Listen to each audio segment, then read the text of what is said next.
The truth is, sometimes we get comfortable with the ordinary, sitting inside the lines others have drawn for us, when there is an entire blank canvas of a world waiting for us to trust fall into solutions to questions not even asked yet, to rise, revise, and recognize that remarkable is not only possible, but it is necessary. It is the result of daring to imagine beyond this partition of parameters, always onwards, upwards, and forwards, towards the whys of ideas redefined, the what-ifs of partnerships, the how can we improve this. This is more than a common belief that in order to succeed, we must always see details 3 steps ahead. This is not about spotting market trends or hopping on bandwagons, because many others have been there, and quite frankly, so have we. But we are also about people. Shuruq, the right fit in the right place, like perfectly timed happenings matching skills with partners already found, where the sum of parts can create platforms only teamwork lets you reach. No, not you, us, plural, collective, a home field advantage, expertise meeting the opportunity of what we did, are doing, and will do, investing in holding open doors wide enough for impact to walk through. So we continue being the outlier, the deviation, the above and beyond expectation, the ones uncomfortable with being ordinary. Today is the day.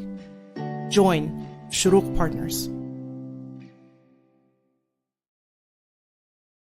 Welcome everyone to our weekly episode of MENAP Venture Debt Series, where every Tuesday at 3 p.m. GST, Shuruq Partners and IMM Invest Global go live on LinkedIn, Twitter, and YouTube, where we discuss venture debt and answer any questions you might have on the topic. So if you're watching this through our LinkedIn, Twitter, or YouTube, remember to follow, subscribe, and click that bell icon to get notified with all our news, events, and updates. This show is brought to you by Shuruq Partners, the leading tech investor in the Middle East, North Africa, and Pakistan. And I'm your host, Tariq Fouad, Head of Growth at Shuruq Partners. And I want to thank you all for tuning in from wherever you are. Obviously, I'm always blessed with Nathan Kwan from our team, Senior Investment Professional at Shuruq Partners, and obviously Sean Jin, who's the Managing Director at IMM Invest Global. Thank you so much both for joining us again. Thank you. Well, so this is probably the last 2 episodes. So over the next 2 weeks, we'll have the last 2 episodes within that series. And we felt that this week we would like to focus on venture debt from an investor side. I think over the past probably 6 episodes, it was all about the founders, how to structure a deal, what venture debt is all about, how different is it from venture capital, why securities are important, what's the mindset that you as a founder need to take when it comes to securities, and then what is the right timing to actually go and get venture debt, and how to raise venture debt, and what to expect from VCs who run a venture debt fund. But always there's a question, well, from an investment standpoint, what is that outlook, venture debt outlook looks like in MENA? How big is this market? Why is it today that we are getting more and more rise for the need of venture debt? And how does this future look like for venture debt in the region? And then from an investment standpoint, what do I expect if I am to invest in a venture debt fund?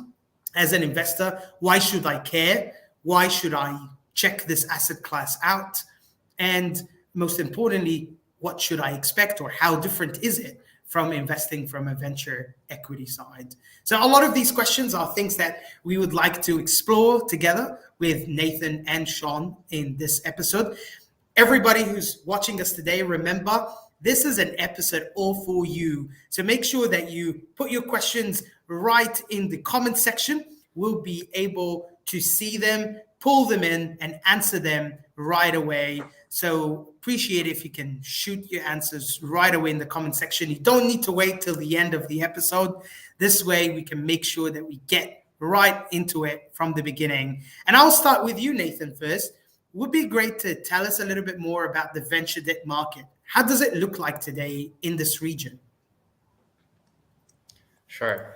So there are two ways I think we could break the market down, right? We can look at the totality of the venture market, the total amount of funding that's going into it, and the penetration rate for venture debt, right? What's the proportion that venture debt is taking within that total market size? So we have a very positive look toward venture debt in this region because both metrics are growing.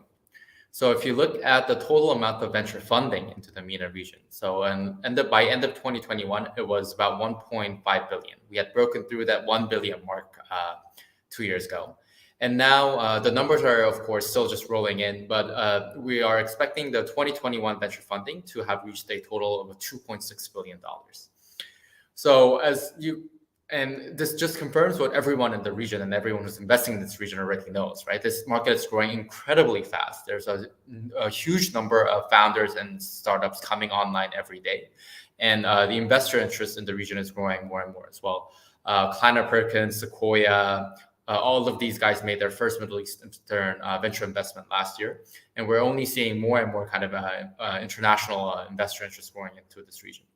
So that's the one side. So total pie size of the venture ecosystem is growing in this region. Now, in terms of the penetration rate, really there's nowhere but to go up for venture debt because, as you guys all know, NADA is the first ever venture debt fund dedicated to the region. And before that, there was really no consistent kind of venture debt funding to be had here. Of course, this is not to say that there haven't these one-off ad hoc deals that were provided from time to time on a case-by-case basis. But really, venture debt as a consistent practice has not been established to date until NADA came online. So, but we can look to global benchmarks to see what is kind of what is the total growth potential out there. So if you look at established market like the US, which is really the global standard that all the other emerging markets are converging to in the course of time, venture debt as a percentage of total venture funding represents about 14 to 15% in the US. And we see that number growing in all these other kind of emerging market regions that started venture debt before MENA. So in India, it's about 11% now. In China, it's growing near 8-9%. So it's going to be in that double-digit margin soon. And in Southeast Asia, which was the latest market to embrace venture debt right before MENA, that percentage is around 5%. So in MENA, really, there's no meaningful percentage to speak of. We can kind of attach, say, 1 to 2%, the total venture funding out there. But we are definitely seeing the trend go up. And we're seeing, especially because as the venture debt fund operating in this region, we see this huge demand from founders. And we see a significant tailwind that will push up this penetration rate. So really, it's growing on both ends. And if we are saying that we could reach the 14 to 15% penetration rate, that is the target that we're aiming for, of a $2.6 billion market, that's, what is that? That's 340 million per year. So, and we're going to be seeing that number grow as the total venture market grows as well. Thank you so much, Nathan. That's quite a I would say, a detailed summary there for the outlook and what venture debt looks like in today's market. I'm interested in understanding, Sean, from your end. I mean, you've been in venture debt for quite a bit of time, and you've seen how it emerged in Korea and outside. So I'm interested in knowing how did that trend. So we're talking about Middle East starting off at maybe 1% or so. And as Nathan said, it probably we're looking at this going in double digits very soon. How did it look like, at Korea and Southeast Asia before? Maybe give us some history there. Sure. Actually, as Nathan mentioned, Southeast Asia is actually the region's first to adopt venture debt as an asset class. And it's been only kind of recent. So, it's been around like over the past 3 years if we talk about a meaningful size of venture debt. As far as Korea market goes, Korean market is kind of unique because it has a large size debt kind of traditional credit market. And that's been around like quite a long time since the Asian financial crisis. But when it comes to venture debt, it's actually a market that does not have a proper structure that we are pursuing in the MENA region. So although we have seen numerous convertible debt kind of instruments in this part of the market, really the venture debt that we talk about, the loan plus warrant kind of structure, is something that's not directly adoptable because of the regulations in this part of the market. And we certainly see there are some potential for the Korean market to adopt this instrument. But it's quite interesting because Korean VC market is 5 times larger than the size of the MENA. The fact that MENA actually saw venture debt as an instrument ahead of Korea is actually a kind of interesting fact, and it's something that Sharuk and IMM Investment Global are proud of, because we are trying to introduce this one of its kind instrument to the market. Yeah, thank you for touching the point on this. I think Nathan has obviously also talked about how Nahda Fund and it coming online and live through Sharuk Partners and obviously IMM Invest Global was really critical to starting off this movement with venture debt or in venture debt here in the region. And interesting that you said, right, it's the sophistication of running a venture debt side plus the warrants is something that probably seen it before the Korean market, and that history I think is quite important to understand with all the investors who are probably watching us today. So thank you so much, Sean, there for the history. I think what I learned from you and Nathan over the past few episodes is that venture debt as an asset class has been out there for years and years and years. It's not necessarily something new. However, it is new to the region, and that's why actually it's quite important for us to go out and to talk about it more often and to shed more light about it and to make sure that we break any misunderstandings or myths about it for the region and for the founders themselves. And that's hence the importance of these episodes on a weekly basis. I appreciate both of you. Yeah. Tarek, on this point, I think we're seeing very promising signs on both ends of the spectrum. I should say. So it's not just the investors that can drive this kind of a trend and introduction of a new asset class, right? There has to be a demand and interest from founders as well. And as is evidenced by all of the audience watching the live series, and also the numerous kind of pipelines that we get through these, and the asks and the inquiries we get for our investment through NADA, we're seeing not only the investors kind of introducing this to the region, but the founders are becoming more sophisticated and more structured in their approach to fundraising, right? As the company grows and the ecosystem matures, they are out there looking for different ways to optimize the capital structure. And you would not believe how much requests we receive on a weekly basis from some of the most well-reputed names in the MENA venture ecosystem. Yeah. So it's a promising sign all over. It is, and I think that's why as well. This series was mostly dedicated for founders. They're the critical piece of the puzzle. But obviously, we wanted to make sure that we address maybe concerns and questions from the investors themselves.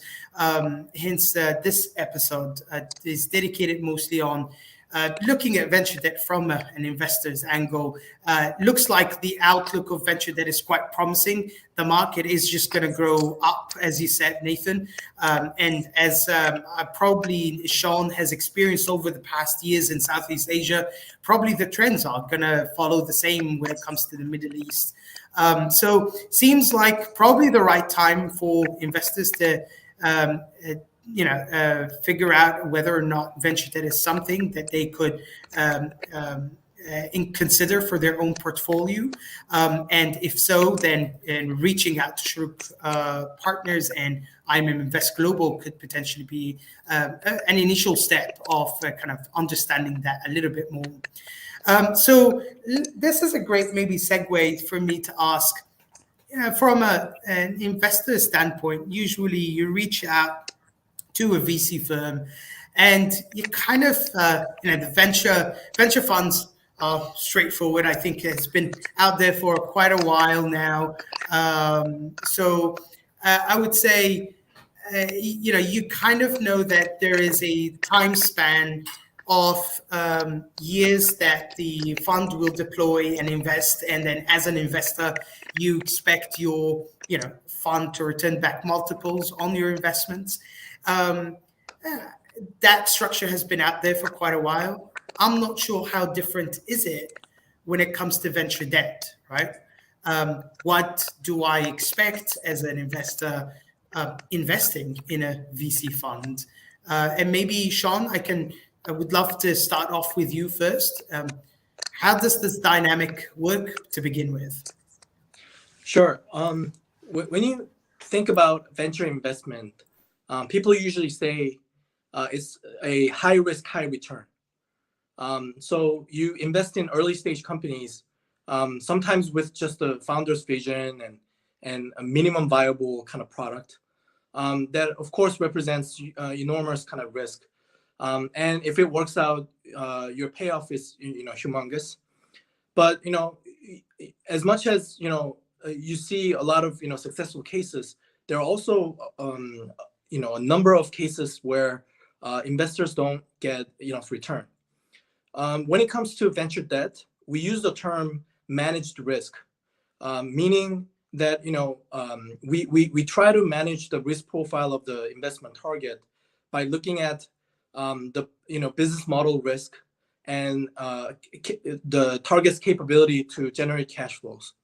So things like this provide us not just the comfort of investing in the target, but also the actual sort of downside protection when the investments go wrong.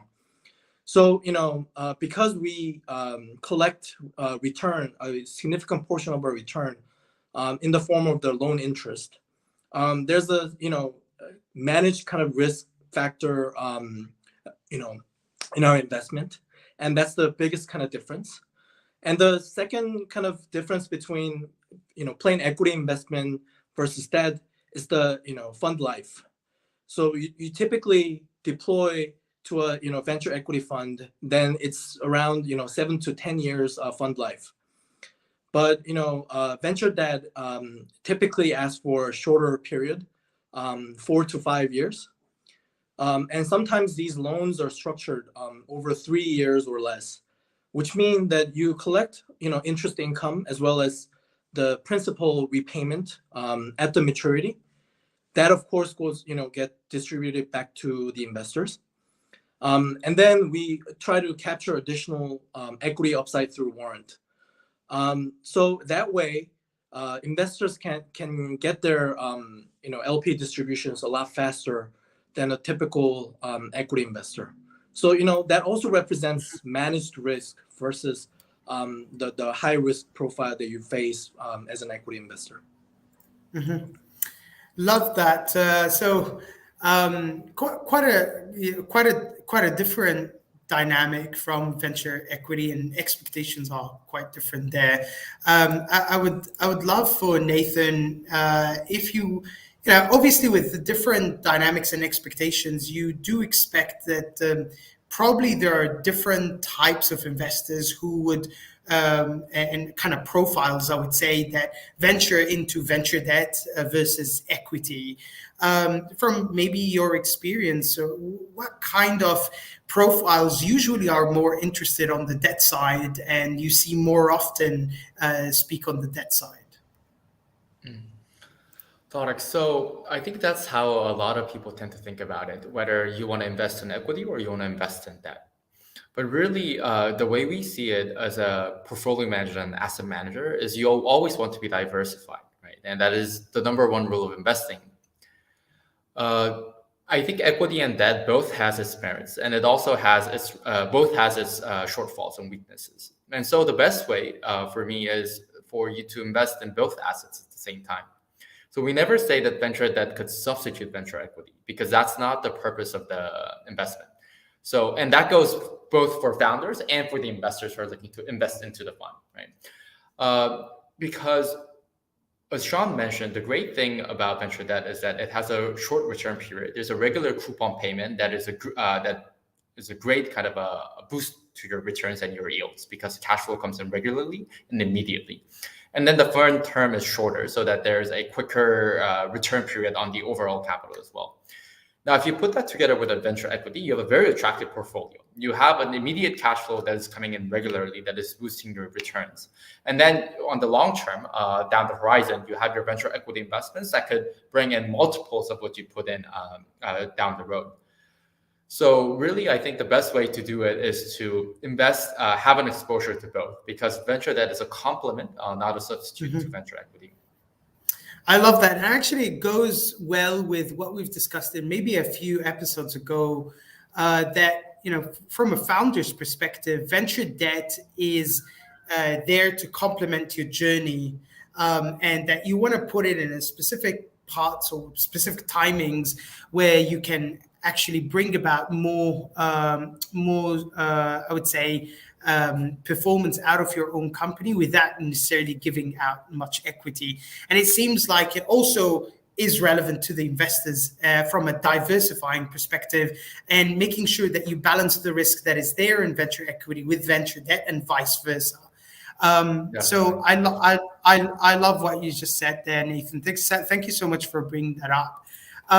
Anything there, Sean, from your experience working with a lot of investors across the past years that you've kind of seen as maybe a continuous, I would say, something that you tend to always remind these investors with? It seems like, maybe a misunderstanding of the asset class itself, or you feel like it's just the nature of the business itself.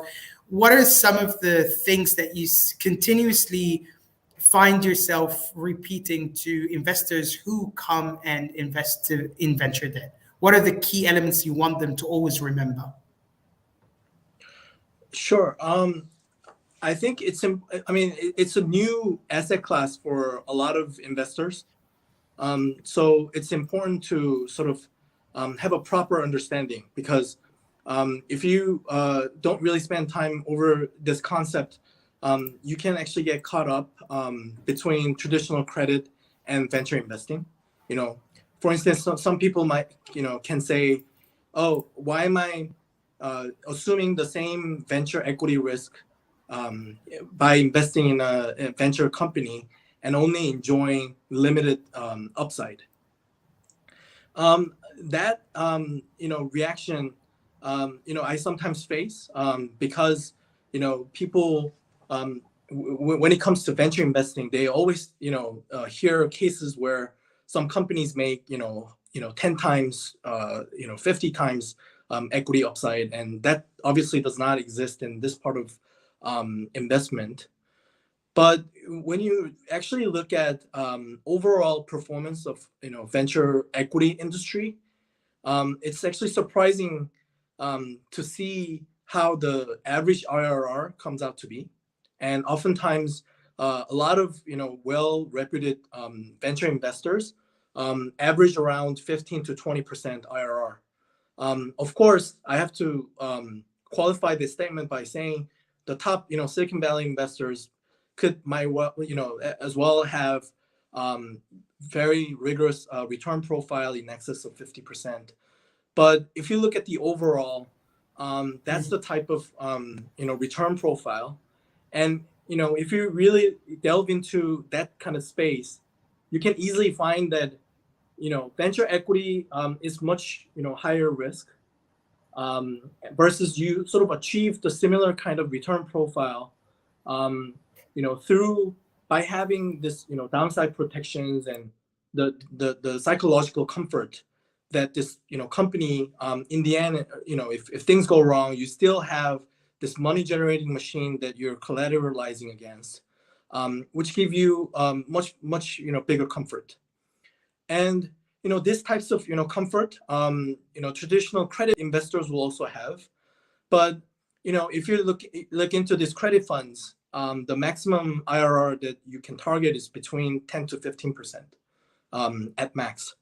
So from the return profile, we are capturing that unique space between traditional credit funds and the venture equity funds. So I think it's important to sort of manage the expectations and have a full kind of awareness of where we're targeting.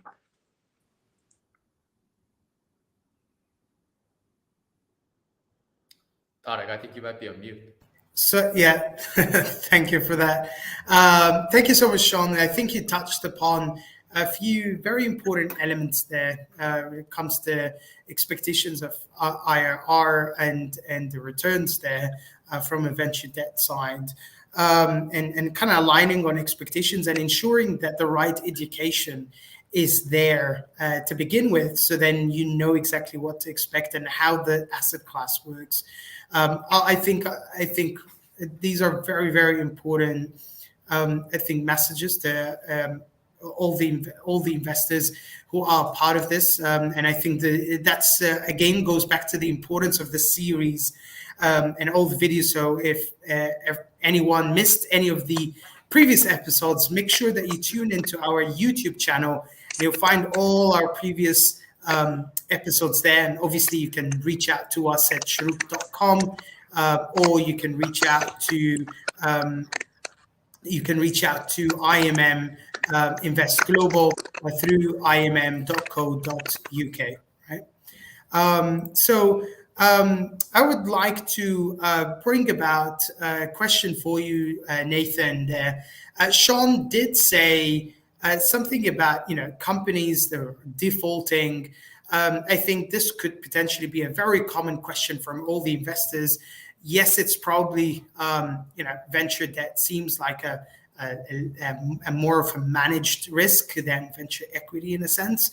But what is done when a company defaults, and how does this maybe affect the portfolio, or how do we try to mitigate this at the back end, and kind of bring about this side from an investor standpoint? Mm-hmm. So Todd, again, all of our investments, we take very rigorous care to make sure we're protected on the downside. And there are two ways of how we go about doing that. The first is we identify the key assets and the key value generating lines in the company's business, and make sure to have a security therein. So what that does is that when push comes to shove, and when it comes to the doomsday scenario and that there's a default event, there's a very clear assets which are attached to the loan that we're making, and over which we as the lenders have a first senior security over. So that asset we would be able to get immediately as part of our obligation. And that will give us that downside protection we're looking for. Of course, in all default scenarios, it is difficult to get 100% recovery rate. So when it comes to that point, we do receive some, we should expect some, how should I say it, discounts or losses therein. But we make sure that there's enough value in the securities that we're taking to make sure that the loan is fully securitized. And then up to the point, up to any amount that is due to us, we are the highest ranking, how should I say it, receiver in that value chain. So for those of you who are familiar with bankruptcy proceedings, there's an order in which the court would appoint the different obligation holders to receive their obligations. And when you're a senior secured lender, which is how NADA lends to our companies, you are at the top of that line. And except for very specific government mandated discharges that have to be made, we will always be getting that first, that will be in the first in line in terms of recovering our payment. Now, more importantly, though, than the downside protection when we actually arrive at the doomsday scenario is preventing the company from reaching that doomsday scenario. And we do that by employing a number of covenants and monitoring mechanisms that are in place so that we have full visibility into the company's operations. And we can help and then we can help the companies before it reaches that state. Because it's very seldom that these kind of companies would reach a bankruptcy abruptly, right? There's always a progression up to which a company reaches that bankruptcy. And as we all know from the whole COVID pandemic that we're living through, preventive care is much more important than trying to deal with it once the genie's out of the bottle. So we have very robust monitoring mechanisms and visibility into all of the companies we invest in. And that is augmented by the fact that Shuruk is a very deeply ingrained investor in the region. So we know the market. We know everyone who is working with our startups. We know the talent pool here. We know the suppliers and the vendors that our startups work with. So what that allows us to do is when we see a sign of distress or a potential kind of an event of default happening down the road, we can proactively work with the company in order to make sure that it doesn't get to that point. And that could be anywhere from us kind of helping the company run, streamline their operations and manage their costs and implementing a financial discipline, up to the point where we could actually actively restructure the loan in order to meet the company's situations, but also ensure that we are getting back the full value of our obligation to the company.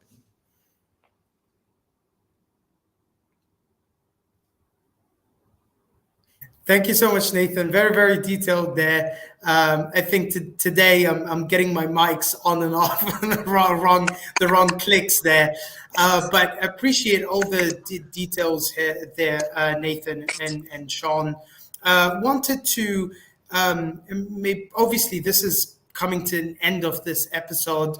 So I wanted to kind of quickly recap what we've said here. Venture debt is a form of diversification of the investors out there. So they should be looking at this as another asset class to invest in alongside venture equity. And as much as they both have their own shortcomings and the benefits, they kind of balance each other, and they come at a very different stages of a startup's journey, and they support the founder in very different ways.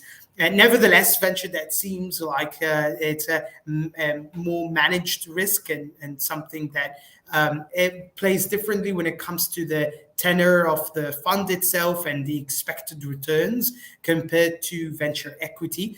However, it does target very similar profiles of investors who are sophisticated and want the sophistication that Shuruk Partners and IMM Invest Global brings in when it comes to venture debt.